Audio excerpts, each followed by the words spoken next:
à tous et bienvenue à ce webinaire intitulé Comment centraliser vos prévisions des ventes. Je me présente, Julie Cazot, chargée de marketing pour Colibri. Pendant ce webinaire d'une trentaine de minutes, nous partagerons avec vous nos bonnes pratiques pour centraliser efficacement vos prévisions. Comme vous le voyez à l'écran, le déroulé de la présentation sera le suivant. Après une courte présentation des intervenants et de Colibri, nous expliquerons pourquoi il est important de faire des prévisions. Mehdi et Nicolas partageront avec vous leurs constats sur la situation et les difficultés et risques associés. Nous verrons enfin 3 bonnes pratiques pour une prévision centralisée. Pour rendre cet exercice plus dynamique, nous vous demanderons à certains moments de répondre à un court sondage. La fenêtre s'affichera sur votre écran. Nous conclurons avec des questions-réponses. À ce propos, n'hésitez pas à utiliser la fonction questions dans la console de votre écran, sur la droite, et nous y répondrons en fin de présentation. Donc avant de commencer, je vais vous présenter nos intervenants. Nicolas Comard est le directeur du business développement pour Viséo en Asie et c'est le directeur général de Colibri. Il a plus de 15 ans d'expérience dans l'organisation et l'optimisation de la supply chain. C'est un expert en gestion de la demande, prévision de vente, SNOP et système ERP. Quant à Mehdi Karab, c'est l'expert supply chain de Colibri. Mehdi a porté la conception fonctionnelle de la solution jusqu'à sa première version commerciale. Il est aujourd'hui en charge de porter cette nouvelle offre en France et de mettre en œuvre les futures fonctionnalités. Je vais maintenant laisser la parole à Nicolas.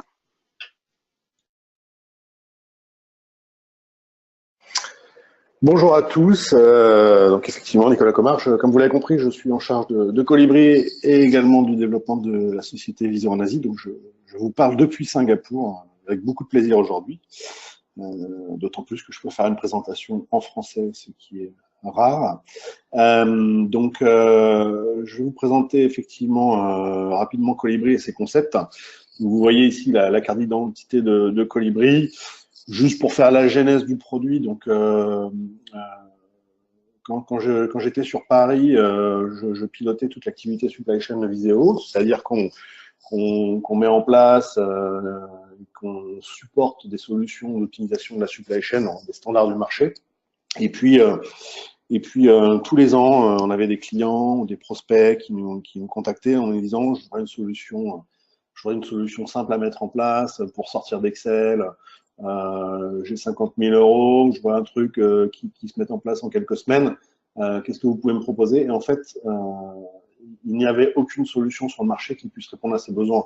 Aujourd'hui, quasiment tous les standards du marché, c'est 100 ou 150 000 € de projet et puis autant de licences, principalement du on-premise. Et du coup, Viséo, dans son activité d'innovation, avec Mehdi et moi-même, on a décidé de concevoir cette solution pour proposer quelque chose de plus juste et de plus simple sur le marché. Et aujourd'hui, comme vous le voyez sur la carte, on a quelques centaines d'utilisateurs un petit peu partout dans le monde, 2 ans et demi après le lancement du produit, qui est un succès et qui est bien plébiscité par les clients. D'ailleurs, on pourra vous communiquer des success cases à la demande, bien entendu. Donc voilà un petit peu la genèse de Colibri et son positionnement dans le groupe Viséo. On peut passer au slide suivant. Donc en quelques mots, je vous ai parlé de la genèse. Donc la question c'est derrière sur quelle valeur on a créé Colibri pour être différenciant sur le marché, en se basant bien sûr avec toute notre expérience de mise en place de solutions supply chain chez des clients et puis leur expérience également. Donc tout d'abord un outil vraiment accessible à tous les budgets. Donc selon les estimations, on est entre 3 et 5 fois moins cher que les standards du marché, parfois beaucoup moins cher quand on compare à des très grosses solutions. C'est un outil qu'on a voulu collaboratif et la collaboration est un point clé de la centralisation. On a des cas clients où en fait quand on est sur de la distribution par exemple, les utilisateurs, les commerciaux, le marketing vont être séparés par scope de responsabilité, par pays, par business unit, par ligne de produit. Et à la fin, tout le monde est sur Excel, tout le monde a des versions différentes, il n'y a aucune vue agrégée. Et la collaboration et le consensus permet à tout le monde de se connecter dans un outil comme Colibri, de se faire des demandes de collaboration pour s'entraider, de façon à avoir une vision commune et validée du plan de la demande c'est-à-dire derrière de qu'est-ce qu'on va fabriquer. Pour savoir ce qu'on va fabriquer ou ce qu'on va approvisionner, c'est déjà bien d'avoir un consensus sur le plan. C'est un outil qui est en SaaS en cloud, ça veut dire que ça s'installe juste en quelques heures, pas besoin d'acheter de licence on-premise, pas besoin d'acheter de base de données, d'administrer la base de données. Nous, on active en quelques clics dans le cloud Azure. Bien sûr, si vous voulez un outil basé sur le collaboratif et l'utilisation simple, il le faut intuitif, ergonomique. Aujourd'hui, les sessions de formation sur Colibri, c'est 2-3 heures pour un groupe de users. Comparativement, les standards du marché, on est plutôt sur 2-3 jours. Donc, on est beaucoup plus rapide. Rapidité également de mise en place. On peut faire des prototypes gratuits avec les données du client en quelques heures. Et puis derrière, venir chez le client et puis reprendre 2 heures pour les former sur un prototype gratuit qu'on laisse en utilisation pendant 2 semaines. Et une fois que l'entreprise a testé le modèle, le cas d'utilisation, on peut nous dire bah oui, on est intéressé ou non, ça ne nous intéresse pas. Mais en tout cas, pour un minimum d'investissement et de coûts côté client, c'est même moins cher que de faire un cahier des charges aujourd'hui. C'est un peu ce qu'on dit, ce qui est vrai. Tester Colibri vous revient moins cher que ne serait-ce que d'écrire un cahier des charges en délai et en budget. Voilà pour les valeurs différenciantes de cet outil qui change un peu quand même les pratiques du marché du software sur la supply chain. Quelle est l'offre couverte par Colibri? Donc, Colibri aujourd'hui, c'est 2 modules. Un module qui a été le premier à sortir, qui est le module Vision, qui fait la prévision des ventes et le demand planning, et également un module Flow, qui est le module qui est arrivé en début de cette année, qui derrière va prendre le relais sur tout ce qui va être optimisation de la planification, du sourcing, distribution, approvisionnement, replenishment, et ça peut même être sur du maillage multiniveau. On a 2 types d'options sur ces modules. Donc, un module complémentaire, une option que Mehdi présentera en fin de séance, qui s'appelle Smart Data, qui est en fait un copy BI géographique où on peut suivre l'évolution des ventes, les familles de produits en croissance ou en décroissance, celles sur lesquelles on fait des bonnes prévisions ou des mauvaises, par code couleur, par carte géographique. Donc, c'est super intéressant en termes de retour d'expérience, notamment pour partager avec des utilisateurs délocalisés. Et puis également une option Power qui est permise par le cloud, c'est simplement de dire si aujourd'hui vous démarrez avec 10 produits sur le marché français et puis que dans 6 mois vous avez 100 produits sur 15 pays, eh ben, ça coûte un peu plus cher certes, mais il n'y a pas besoin de refaire un projet, il n'y a pas besoin de racheter des serveurs. On active l'option Power en fonction de votre volumétrie et vous garderez des bons temps de réponse, une scalabilité automatique de la solution par rapport à votre volumétrie et vos cas d'utilisation. Ensuite, on fait des services. Bien sûr, on a un pack de mise en place. Hein, c'est une quinzaine de jours en général pour mettre en place l'outil. Vous voyez, c'est très rapide. Un projet de type sur ces marchés-là, c'est plutôt 6 mois. On fournit également du support applicatif. On peut éventuellement aller jusqu'à faire les prévisions à 80-90% pour nos clients. On fournit du conseil métier sur comment s'organiser dans le processus autour de la prévision, voire du SNOP. Et puis, des formations sur les bonnes pratiques de prévision ou sur l'utilisation d'un outil comme Colibri qui peuvent se faire au début du projet ou plus tard. Donc, voici notre offre globale. Julie, je te laisse la main. Alors, avant de rentrer dans le vif du sujet, on va commencer avec notre première question que vous allez voir s'afficher à l'écran. Donc du coup, faites-vous des prévisions? Plusieurs réponses, oui de manière mensuelle, oui de manière annuelle, non jamais ou cette question ne me concerne pas. On va vous laisser quelques minutes pour répondre à la question et on verra le résultat tout de suite après.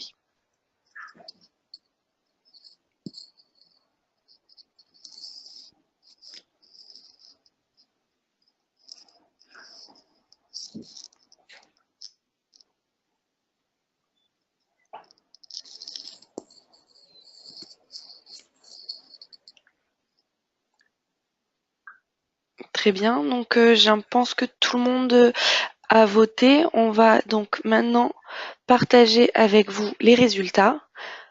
Donc on voit qu'il y a une majorité de personnes qui ont voté oui de manière mensuelle, c'est-à-dire qu'une majorité d'entre vous faites donc vos prévisions tous les mois. Et on verra, c'est ce qu'on va voir maintenant peut-être avec Nicolas, où c'est une bonne technique pour faire les prévisions. Donc Nicolas, je te laisse peut-être poursuivre sur le sujet des prévisions.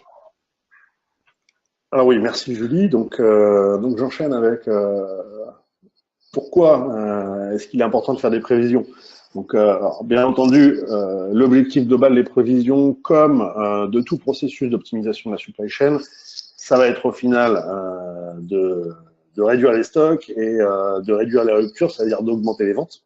Donc tout ça pour augmenter le cash ou le cash flow. Maintenant, si on rentre un petit peu dans le détail de façon un peu plus technique, c'est bien gentil de faire des prévisions, mais qu'est-ce que j'en fais derrière et quel impact important ça va avoir sur mon organisation. Donc, il y a différents points, mais effectivement, la première chose, comme je présentais tout à l'heure, et on est en plein dans la centralisation ici, déjà, c'est partager une vision commune de qu'est-ce que je vais vendre mois par mois, famille de produits par famille de produits, client par client, sur les 12 prochains mois, par exemple, et de partager cette vision, enfin de la valider ensemble et de la partager avec le marketing, le commerce, la supply chain, les finances. Bien sûr, ça peut être la production, l'approvisionnement, de façon à ce que tout le monde soit déjà en ligne dans sa façon de travailler tous les jours sur le même plan. Combien de fois j'ai vu en tant que consultant métier supply chain chez des clients les approvisionneurs qui approvisionnaient par rapport à leurs habitudes sans confiance en résultat de l'ERP ou sans des prévisionnistes dans leur coin, les producteurs dans leur coin. Donc là, vraiment, avec des outils de ce type-là, on peut vraiment commencer à travailler la collaboration et personne ne peut dire qu'il n'est pas au courant du plan qui a été validé. Bien sûr, mieux maîtriser tout ce qui est incertitude en partageant les données avec les personnes qui sont les plus connectées au métier, sachant qu'aujourd'hui, je pense que tout le monde a des gammes de produits de plus en plus larges, des marchés géographiquement splittés, donc de plus en plus d'incertitude et de variabilité. Donc c'est être capable d'analyser selon ces clusters, d'impliquer dans la réflexion toutes les personnes qui sont les plus proches des lignes de produits des clients, de façon à limiter un maximum toute incertitude et avoir le plan le plus fiable possible. Et enfin, tout ça, pour alimenter en général une démarche SNOP, et une démarche que je pense on fait tous. Alors peut-être que derrière, tout le monde ne le fait pas sous un processus complètement structuré, mais au moins dans des discussions entre différents responsables. C'est quel est le portefeuille, quelle est la demande que j'estime structurante ou réelle pour mon marché futur. Est-ce que j'ai la capacité dans mes prochains mois de faire passer cette demande dans le tuyau pour pouvoir fournir mon marché? Est-ce que j'ai les approvisionnements, bien entendu? Et puis qu'est-ce que j'ajuste? Est-ce que j'augmente des équipes? Est-ce que je passe par un sous-traitant? Est-ce que si c'est des gros volumes, je renégocie mes contrats? Derrière des business reviews pour revalider l'ensemble. Et puis on rentre dans un cycle mensuel. Donc le processus SNOP, c'est un processus qui est quand même clé, qui est quasiment toujours fait de façon plus ou moins collaborative. Si vous n'avez pas un demand planning un minimum fiable à l'entrée de ce processus-là, vous ne pouvez pas le faire. Et du coup, on se retrouve dans les travers des organisations qu'on a peut-être tous connues, où c'est de proche en proche, la personne qui est plus proche de la production, de l'approvisionnement, qui va obtenir son produit avant les autres, qui n'est pas forcément une bonne pratique sur les résultats globaux et la pérennité de l'entreprise. Slide suivante, s'il vous plaît. Merci Nicolas. Donc du coup, on va faire une petite pause sur ce sujet et lancer notre deuxième sondage. Avez-vous une vue agrégée régulière du demand planning? Oui ou non? Très simplement, on va vous laisser quelques minutes pour répondre.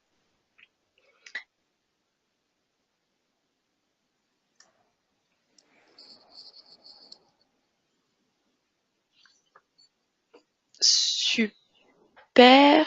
Donc tout le monde a répondu. Je vais partager avec vous les résultats. Donc avez-vous une vue agrégée régulière du demand planning? Une majorité des personnes ont donc dit oui, ce qui, encore une fois, est un très bon indicateur de prévision efficace et d'une bonne collaboration. On peut donc maintenant continuer avec le constat, Nicolas, sur le constat des prévisions. Alors, ce qu'on a constaté, encore une fois, sur la base de l'expérience des projets qu'on a réalisés depuis une quinzaine d'années pour moi, peut-être un peu moins pour Mehdi. La première chose, c'est le besoin de prendre des décisions sur la base de prévisions consolidées. Donc, effectivement, je l'ai présenté tout à l'heure, un maillage, différentes fonctions, différents scopes, ça implique plein de users qui ont des objectifs différents. Donc déjà, consolider les choses, faire un consensus et pouvoir avoir une vision globale pour pouvoir prendre les bonnes décisions. Alors, je vois qu'il y a beaucoup d'entre vous qui ont déjà une vision consolidée des demandes. Je suis très étonné du 75%, parce que sur les cas que j'ai vus, c'est assez rare en fait. Des périmètres bien sûr, des périmètres de responsabilité éclatés, région, pays, ce qui complexifie le fait de pouvoir avoir une vision agrégée, globale, partagée. Pour rajouter, si vous êtes sur différents continents avec des problématiques de time zone qui font que les gens ne peuvent même pas parler ensemble. Imaginons qu'on ait une personne à Paris, une à New York, une à Singapour, quasiment impossible de faire un meeting tous les trois. On a également effectivement des niveaux de maturité qui peuvent être différents, comme des fréquences de travail, des prévisions. Vous pouvez avoir des produits sur certains marchés avec certaines équipes qui sont matures, qui sont implantées depuis 10 ans, et puis vos nouveaux marchés sur lesquels vous avez une personne sur le pays avec quelques gammes de produits. Donc là, il y a peut-être des lieux ou des clusters sur lesquels vous allez vouloir faire la prévision, je sais pas, 2 fois par an sur une famille de produits. Et vous avez de soft, et puis il y a peut-être les marchés qui sont installés, qui sont les plus rémunérateurs, sur lesquels vous allez peut-être suivre à la ville, à l'article, et mois par mois, par exemple. Donc, il y a aussi, ce qui est bien avec Colibri, c'est justement qu'on n'est pas obligé de le prédéfinir et de refaire un projet à chaque fois qu'on change les axes, les niveaux des axes de décision. On va dans l'outil, on va au niveau sur lequel on veut travailler, et puis on peut prendre les décisions et faire la collaboration. Ça, c'est super important. Parce qu'effectivement, c'est très rare d'avoir une société sur laquelle toutes les gammes de produits dans tous les marchés sont sur les mêmes niveaux de maturité au-dessus.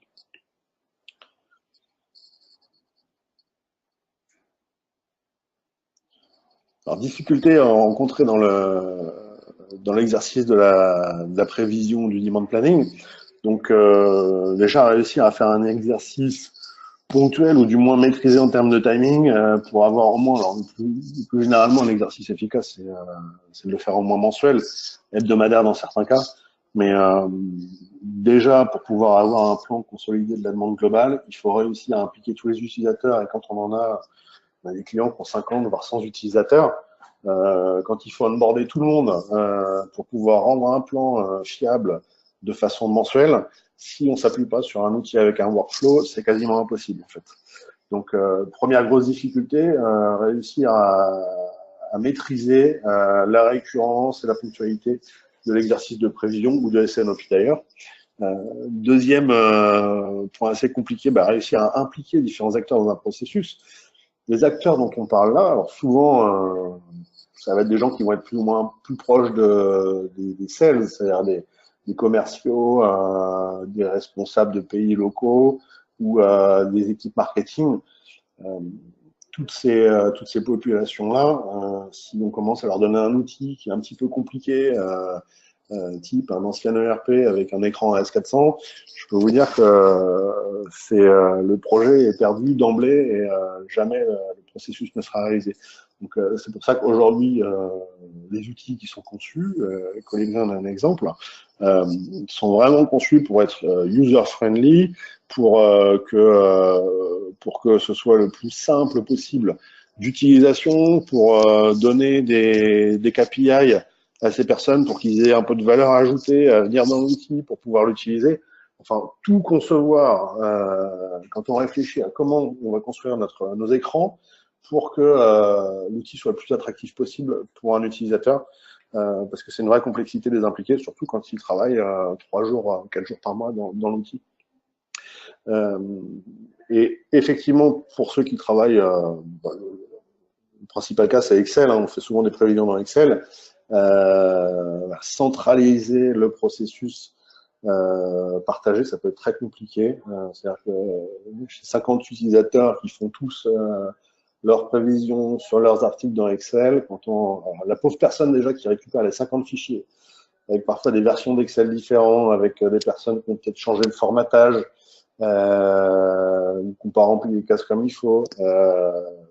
Encore une fois, là, on se retrouve avec quelqu'un qui passe des mois et des mois juste à essayer de faire de la ressaisie, de la remise en forme, et puis à la fin, forcément, qui va toucher les données qui ont été envoyées par un utilisateur. Et quand on touche les données, bah, ça veut dire que l'information ne va pas être partagée. C'est-à-dire qu'on va avoir une centralisation et un plan global, sauf que l'utilisateur qui a envoyé des données ne va pas retrouver ces données, donc on va avoir des problématiques de validation. Je ne suis pas d'accord, c'est pas ce que j'ai envoyé. Donc là, s'appuyer sur un outil pour être capable d'avoir une centralisation automatique sans qu'il n'y ait aucune possibilité de challenger la véracité et la stabilité des données, ça c'est super clé pour l'efficacité de l'organisation également. Merci Nicolas. Donc sur ce sujet donc des outils de prévision, on a une dernière petite question à vous soumettre. Comment faites-vous vos prévisions? Est-ce que c'est avec un outil du marché, avec un outil spécifique ou bien directement sur Excel? Donc encore une fois, on va vous laisser quelques secondes pour répondre. C'est pas une question très difficile, donc ça devrait aller vite. Et on verra ensuite quelle est la majorité.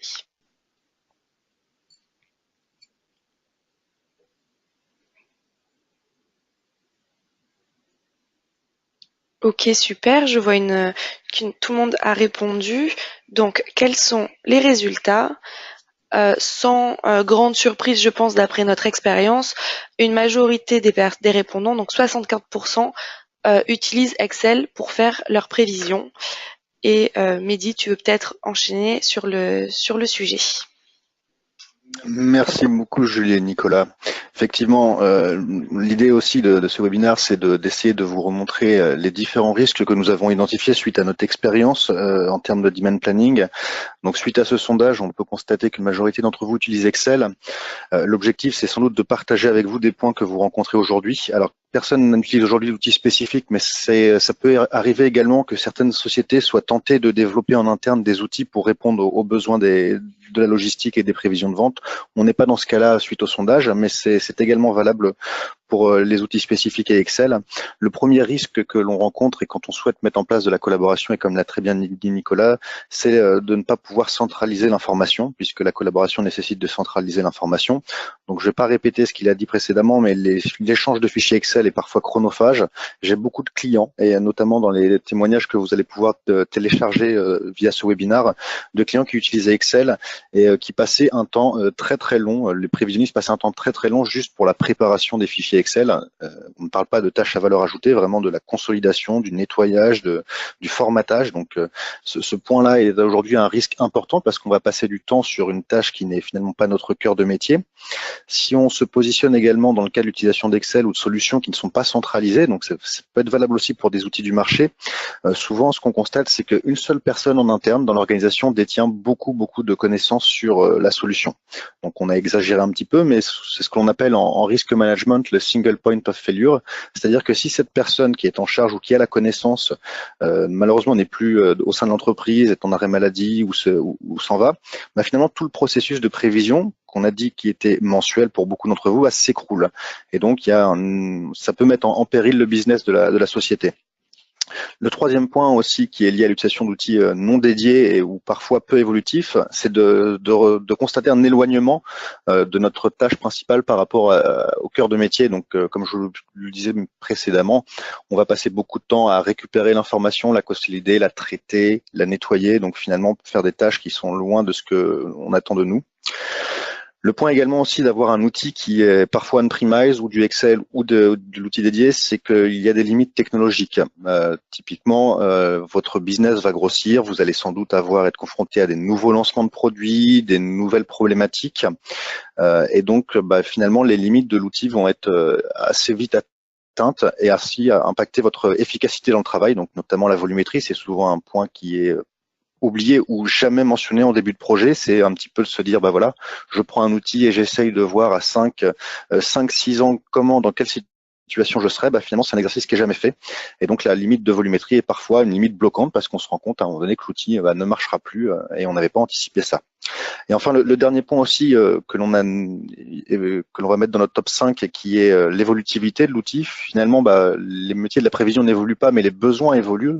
Besoin de nouveaux indicateurs, besoin de nouvelles fonctionnalités pour aller vite. Et aujourd'hui, finalement, quand on utilise Excel ou un outil du marché qui n'évolue pas, on va vite se retrouver à finalement ne pas pouvoir changer notre façon de faire puisque l'outil ne le permet pas. Donc avec un outil comme Colibri, l'idée et des outils en SaaS en général, c'est de pouvoir en fait avoir à tout moment la dernière version disponible avec toutes les fonctionnalités qui ont été livrées et puis avoir finalement cette rupture de charge dans l'évolution du produit qui vous contraint. Alors, comme notre thématique, c'est effectivement d'essayer de dégager un peu des bonnes pratiques de prévision, on n'a pas la volonté ni la prétention de vous donner toutes les bonnes pratiques, hein, ça serait très prétentieux de notre part, mais on a essayé de se focaliser sur les 3 bonnes pratiques qui, à nos yeux, sont les plus importantes pour effectuer un processus de prévision pertinent et fiable. C'est d'une part la collaboration. Comme l'a dit Nicolas également, c'est la régularité de ce processus. Finalement, faire des prévisions annuelles, donc certains d'entre vous le font, mais c'est parfois peut-être difficile de ne pas tenir compte d'évolution de marché, d'évolution de produits, d'évolution de la concurrence, de demande. Donc mettre à jour ces prévisions de manière régulière est très important. Et enfin, pour faire en sorte que ce processus soit régulier et que l'on puisse embarquer des collaborateurs, il faut aussi que ce travail soit efficace et ne cannibalise pas tout le temps de l'utilisateur. Donc, une des dernières bonnes pratiques que l'on va vous montrer, c'est le travail par exception et la priorisation. Donc, c'est finalement ces 3 axes-là qui, à nos yeux, sont les plus importants pour faire un processus de prévision robuste. Donc, si vous le permettez, je vais parler un petit peu de la collaboration. On parle beaucoup de collaboration, c'est un terme qui peut parfois être un peu flou, un peu vague ou vous paraître un peu pompeux. Donc ce que je vous propose dans un premier temps, c'est de définir un petit peu les différents types de collaboration que nous avons pu voir au sein de notre expérience avec nos clients.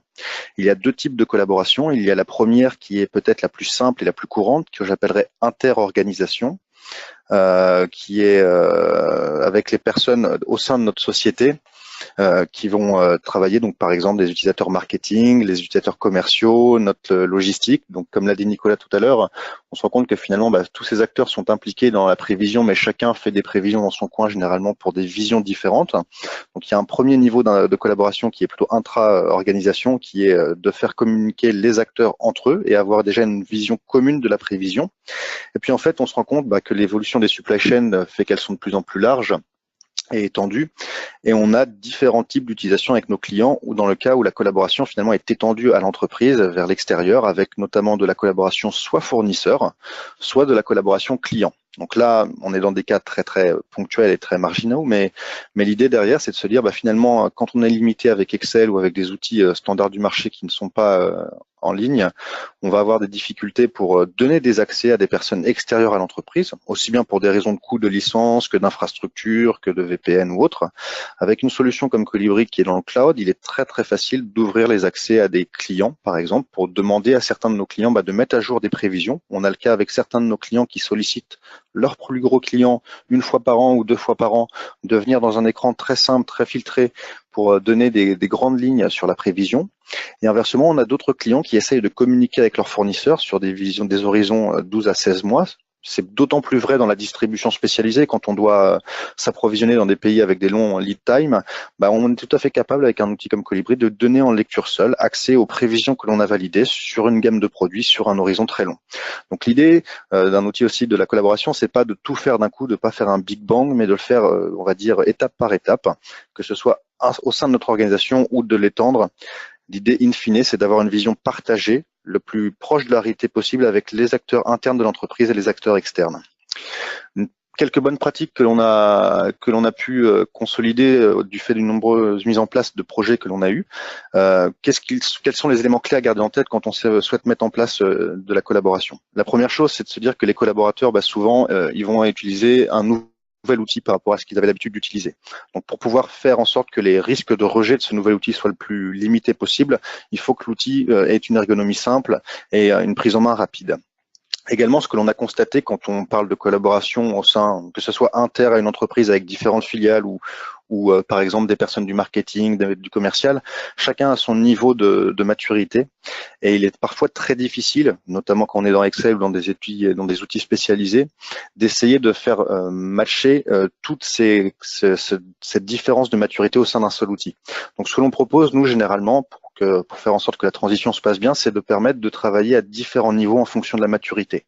Un exemple très simple pour illustrer mon propos, c'est de se dire si on travaille sur plusieurs filiales et qu'on a une filiale qui est très mature, peut-être que cette filiale, on va lui imposer ou lui proposer de travailler la prévision à une maille très détaillée qui est la prévision à l'article. Alors que pour des filiales peut-être moins matures, plutôt que de faire passer du temps inutilement, se dire on commence à travailler à un niveau un peu plus agrégé qui est par exemple la prévision à la famille. Et enfin, également, pour pouvoir bien structurer et essayer de fédérer tout le monde au sein de ce processus de collaboration, permettre d'informer facilement quand chaque acteur doit interagir dans le processus. Donc, pour illustrer mon propos très rapidement, je vous propose de faire une toute petite démonstration de Colibri et d'un exemple de collaboration que nous avons mis en place. Alors, je vais vous proposer d'aller directement dans la solution et de partir sur un cas d'utilisation où un prévisionniste central ou une filiale ou un utilisateur va venir solliciter un de ses collaborateurs pour mettre à jour la prévision. Donc l'idée, c'est encore une fois de se dire le niveau de maturité est différent, la granularité de travail est différente, le processus parfois peut être différent, mais tout ça, l'idée, c'est dans un seul outil de permettre aux utilisateurs d'interagir. Donc là, sans entrer trop dans le détail, je suis dans le cas d'un super utilisateur qui est en train de voir un produit à l'article et au client, de voir les historiques de vente et la prévision que l'outil lui propose. Et là, je vais pouvoir venir solliciter, par exemple, ma filiale qui est responsable de ce client-là ou mon collaborateur qui est responsable de ce client-là, ponctuellement, pour lui demander de mettre à jour ses prévisions. Donc, via une interaction relativement simple dans l'outil, je vais pouvoir choisir un utilisateur spécifiquement, donc par exemple mon commercial, lui mettre une date d'échéance et lui demander, par exemple, son avis sur une prévision. Donc, l'idée, c'est vraiment de limiter le nombre d'interactions et de centraliser tout ça au sein d'un outil. Donc j'ai effectué ma demande, je vais changer de compte et passer sur le compte de mon utilisateur commercial que j'ai sollicité. Vous voyez en haut à gauche qu'il a reçu une petite notification. Donc là, on se positionne dans le cas où je suis une filiale qui est moins mature, un utilisateur qui n'a pas vraiment l'habitude. La seule chose que j'ai à faire, c'est de cliquer sur le lien. L'outil m'emmène directement sur le produit que je dois venir modifier, mettre à jour.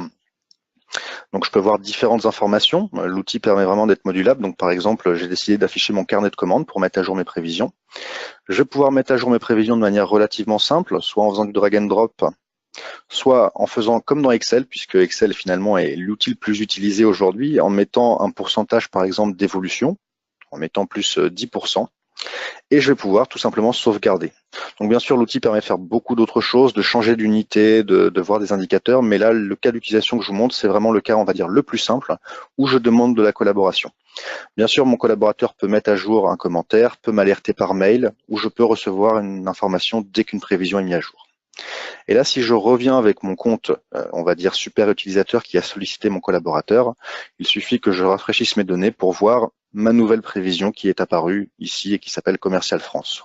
Donc l'idée, vous voyez, c'est que finalement, la collaboration peut commencer très très simplement et très, entre guillemets, calmement en disant je fais de la collaboration sur certains articles, mes articles par exemple les plus importants, et je demande ponctuellement de l'aide à mes collaborateurs pour aller au final après à un processus régulier.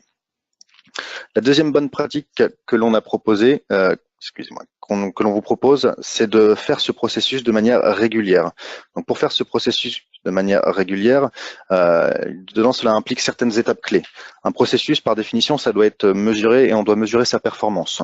Donc faire des prévisions de manière régulière, c'est très bien, mais c'est bien aussi de voir si ces prévisions sont cohérentes par rapport à ce qu'on avait prévu de faire, par rapport, si on est dans les clous par rapport au budget ou d'autres choses.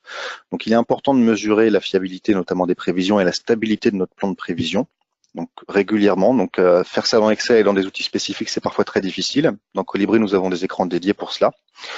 Pour que ce processus soit régulier également, il faut que les acteurs soient impliqués à mettre à jour régulièrement leurs prévisions. Donc pour commencer avec nos clients, ce que l'on propose, c'est de peut-être pas mettre à jour la prévision en temps réel, mais de mettre à jour sous forme de, entre guillemets, de tâches hebdomadaires. Dès qu'on a une information que l'on sait qui va impacter de manière importante notre plan de prévision, on va la saisir dans Colibri. Elle sera disponible à tout moment et on peut avoir des alertes par mail.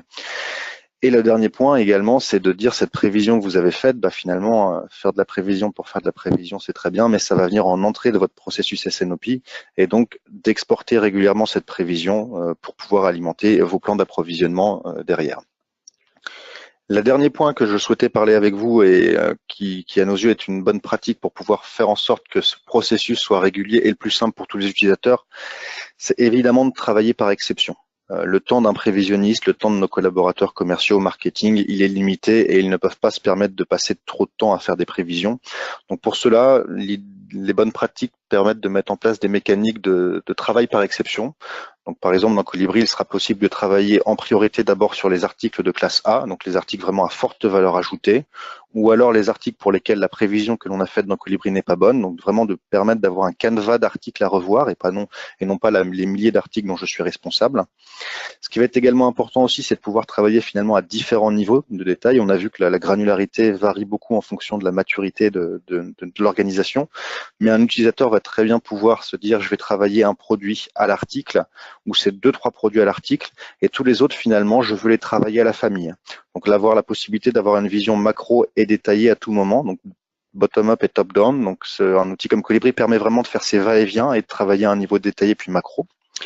Donc vous le voyez sur la droite, cette petite pyramide. On peut bien sûr en amont définir des niveaux de pyramide, et comme l'a dit Nicolas, là où Colibri est quand même assez intéressant par rapport à des outils du marché ou Excel, c'est qu'on peut rajouter à tout moment dans le cadre du projet des niveaux additionnels. C'est-à-dire que si finalement lors de la mise en place du projet, on se rend compte qu'il nous manque un niveau de travail pour une filiale, on peut ajouter un nouveau niveau intermédiaire, ce qui permet vraiment de rajouter de la finesse ou au contraire du macro dans un processus. L'idée derrière, c'est que l'outil doit vous aider à vous mâcher le travail. Comme tous les outils, un outil comme Colibri n'est pas infaillible à 100%, mais l'idée, c'est quand même de vous mâcher le travail, de vous mettre à disposition des prévisions fiables.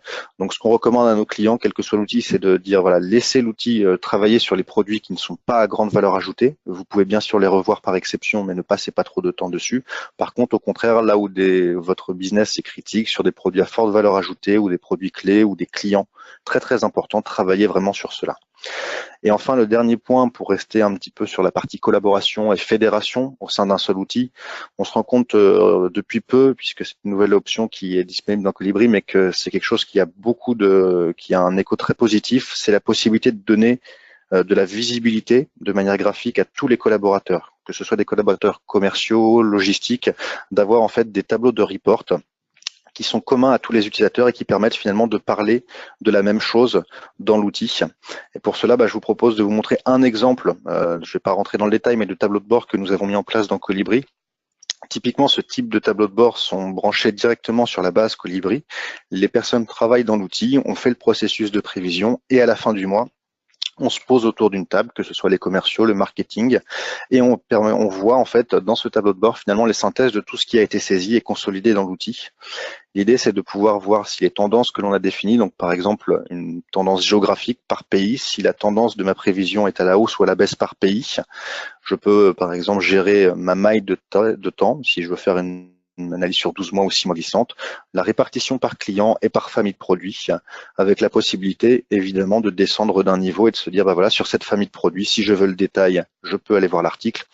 L'idée, c'est vraiment de se dire finalement, pour donner envie et donner de la consistance au travail collaboratif, il faut qu'à un moment il y ait un point de consolidation, et ces tableaux de bord sont parfaitement intégrés dans un processus mensuel de revue collaborative de la prévision. Merci beaucoup. Et n'hésitez pas à nous recontacter pour plus d'informations.